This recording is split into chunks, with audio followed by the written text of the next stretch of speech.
ಎಲ್ಲ ನಾಲೆಗಳಿಗೂ ನೀರು ಬಿಡಬೇಕು ರಾಜ್ಯಾದ್ಯಂತ ಅಂತ. ಬಟ್ ಇದುವರೆಗೂ CM ಮಾತಿಗೆ ಕಿಮ್ಮತ್ತೇ ಇಲ್ಲ, ನೀರು ನಾಲೆಗೆ ಬಿಡ್ತಾನೆ ಇಲ್ಲ ಅಧಿಕಾರಿಗಳು. ಏನು ಹೇಳ್ತೀರಿ ಸರ್, ಏನು ಮಾಡ್ತೀರಿ?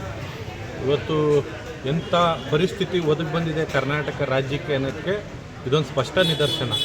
ಒಬ್ಬ CM ಬಾಗಿನ ಅರ್ಪಿಸಿ ಇಲ್ಲಿ ಬಂದು ಮೌಖಿಕ ಆದೇಶ ನೀಡಿ ಇವತ್ತೇ ನಾಲೆಗೆ ನೀರು ಹರಿಸಿ ಅಂತ ಹೇಳಿದ್ರು ಕೂಡ ಇವತ್ತು ಒಬ್ಬ CM ಮಾತಿಗೆ ಬೆಲೆ ಇಲ್ಲ ಅಂದರೆ ಇವತ್ತು ಅವ್ರು ಯಾವ ರೀತಿ ಆಡಳಿತ ಮಾಡ್ತಾವ್ರೆ ಅನ್ನೋದನ್ನ ಅವರೇ ಪ್ರಶ್ನೆ ಮಾಡ್ಕೋಬೇಕು.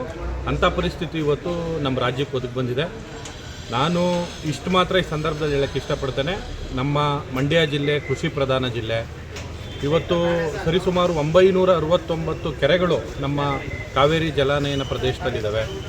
ಆ ಕೆರೆ ಕಟ್ಟೆಗಳನ್ನೇನಾದ್ರು ತುಂಬಿಸ್ಲಿಲ್ಲ ಅಂದರೆ ಮುಂದೆ ಜನಗಳಿಗೆ ಜಾನುವಾರುಗಳಿಗೆ ನೀರಿಲ್ಲದೆ ಇರೋಂಥ ಪರಿಸ್ಥಿತಿ ಒದಗಿ ಬರುತ್ತೆ. ಮುಂದಿನ ದಿವಸಗಳಲ್ಲಿ ಬರಗಾಲದಲ್ಲಿ ಕುಡಿಯೋಕ್ಕೂ ಕೂಡ ಜಾನುವಾರುಗಳಿಗೆ ನೀರಿರೋದಿಲ್ಲ.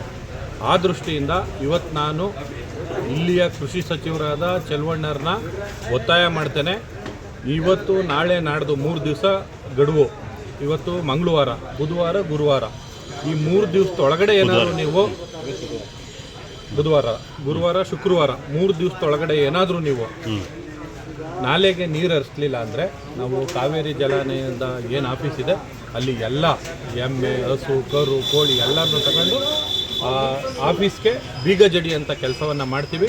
ಯಾವುದೇ ಕಾರಣಕ್ಕೂ ಇವತ್ತು ಇಡೀ ಜಿಲ್ಲೆಯಾದ್ಯಂತ ಕಬ್ಬುಗಳು ಒಣಗ್ತಾ ಇದೆ, ಕಾಲುವೆನಲ್ಲಿ ನೀರಿಲ್ಲ, ಕೆರೆಕಟ್ಟೆಗಳು ತುಂಬಿಲ್ಲ. ಆ ದೃಷ್ಟಿನಲ್ಲಿ ತತ್ಕ್ಷಣ ಈ 3 ದಿವಸದೊಳಗಡೆ ಕಾವೇರಿ ಏನು ಜಲಾನಯನ ಪ್ರದೇಶದ ಕೆರೆಕಟ್ಟೆಗಳನ್ನ ತುಂಬಿಸ್ಬೇಕು ಮತ್ತು ನಾಲೆಗೆ ನೀರು ಬಿಡಬೇಕು. ಇವರು ಎಲ್ಲರೂ ನಿನ್ನೆ ರೇಷ್ಮೆ ಪಂಚೆ ಉಟ್ಕೊಂಡು ರಂಗಾಗಿ ಬಂದು ಚೆನ್ನಾಗಿ ಡೆಕೋರೇಷನ್ ಮಾಡ್ಕೊಂಬಿಟ್ಟು ಬಾಗಿನ ಬಿಟ್ಟಿರೋದು. ನೀರನ್ನು 50,000 ಕ್ಯೂಸೆಕ್ಸ್ನ ತಮಿಳ್ನಾಡಿಗೆ ಬಿಡೋಕ್ಕ ಅಥವಾ ನಮ್ಮ ರೈತರ ಹಿತ ಕಾಪಾಡೋಕ್ಕ? ನೀವು ಬಾಗಿನ ಬಿಟ್ಬಿಟ್ಟು ತಮಿಳ್ನಾಡಿಗೆ ನೀರು ಬಿಡೋದಾದರೆ ನಮ್ಮ ವಿರೋಧ ಇದೆ. ನೀವು ಬಾಗಿನ ಅರ್ಪಿಸ್ಬಿಟ್ಟು ನಮ್ಮ ರೈತರ ಹಿತ ಕಾಪಾಡಬೇಕು, ನಮ್ಮ ರೈತರದ ಏನು ಒಂದು ಹಿತಾಸಕ್ತಿ ಇದೆ ಅದನ್ನು ಕಾಪಾಡಬೇಕು. ಅದನ್ನು ಬಿಟ್ಟು ನೀವು ಏನಾದರೂ ತಮಿಳ್ನಾಡು ಹಿತ ಕಾಯ್ತೀರಿ ಅಂದರೆ ನಮ್ಮ ವಿರೋಧ ಇದೆ. ಇನ್ನು 3 ದಿವಸದೊಳಗಡೆ ಏನಾದರೂ ನೀವು ನೀರು ಬಿಡಲಿಲ್ಲ ಅಂದರೆ ಖಂಡಿತ ನಾವು ಬಂದು ಆಫೀಸ್ಗೆ ಬೀಗ ಜಡಿದು ಜಾನುವಾರುಗಳ ಜೊತೆ ನಾವೆಲ್ಲ ಅಲ್ಲೇ ಉಪವಾಸ ಸತ್ಯಾಗ್ರಹ ಮಾಡ್ತೇವೆ. ಅಲ್ಲ ಸರ್, ಈ CM ಮಾತಿಗೆ ಬೆಲೆ ಇಲ್ಲ ಅಧಿಕಾರಿಗಳ ಹತ್ರ. ನೀವು ಜಾನುವಾರು ಕರ್ಕೊಂಡೋಗಿ ಕಚೇರಿಗೆ ಹೋಗ್ತೀನಿ ಅಂತಂದ್ರೆ ನೀರು ಬಿಡ್ತಾರೆ ಅಂತ ಅನ್ಸುತ್ತಾ ಅಂತ? ಇದು ಒಂಥರ ಎಮ್ಮೆ ಚರ್ಮದ ಸರ್ಕಾರ. ಇವತ್ತು ನೀವೇ ನಿಮ್ಮ ಮಾಧ್ಯಮದಲ್ಲೇ ಬಿತ್ತರಾಗಿದೆ. ಅಲ್ಲೇ ಭಾಷಣ ಮಾಡ್ಬೇಕಾದ್ರೆ ಬಾಗಿನ ಅರ್ಪಿಸಿದ ಮೇಲೆ ನಾನು ಈ ತತ್ಕ್ಷಣ ಆದೇಶ ಕೊಡ್ತಾ ಇದ್ದೀನಿ, ಈಗ ನಾಲೆಗಳಿಗೆ ನೀರು ಹರಿಸ್ಬೇಕು ಅಂದ್ಬಿಟ್ಟು CM ಹೇಳಿದ್ದಾರೆ.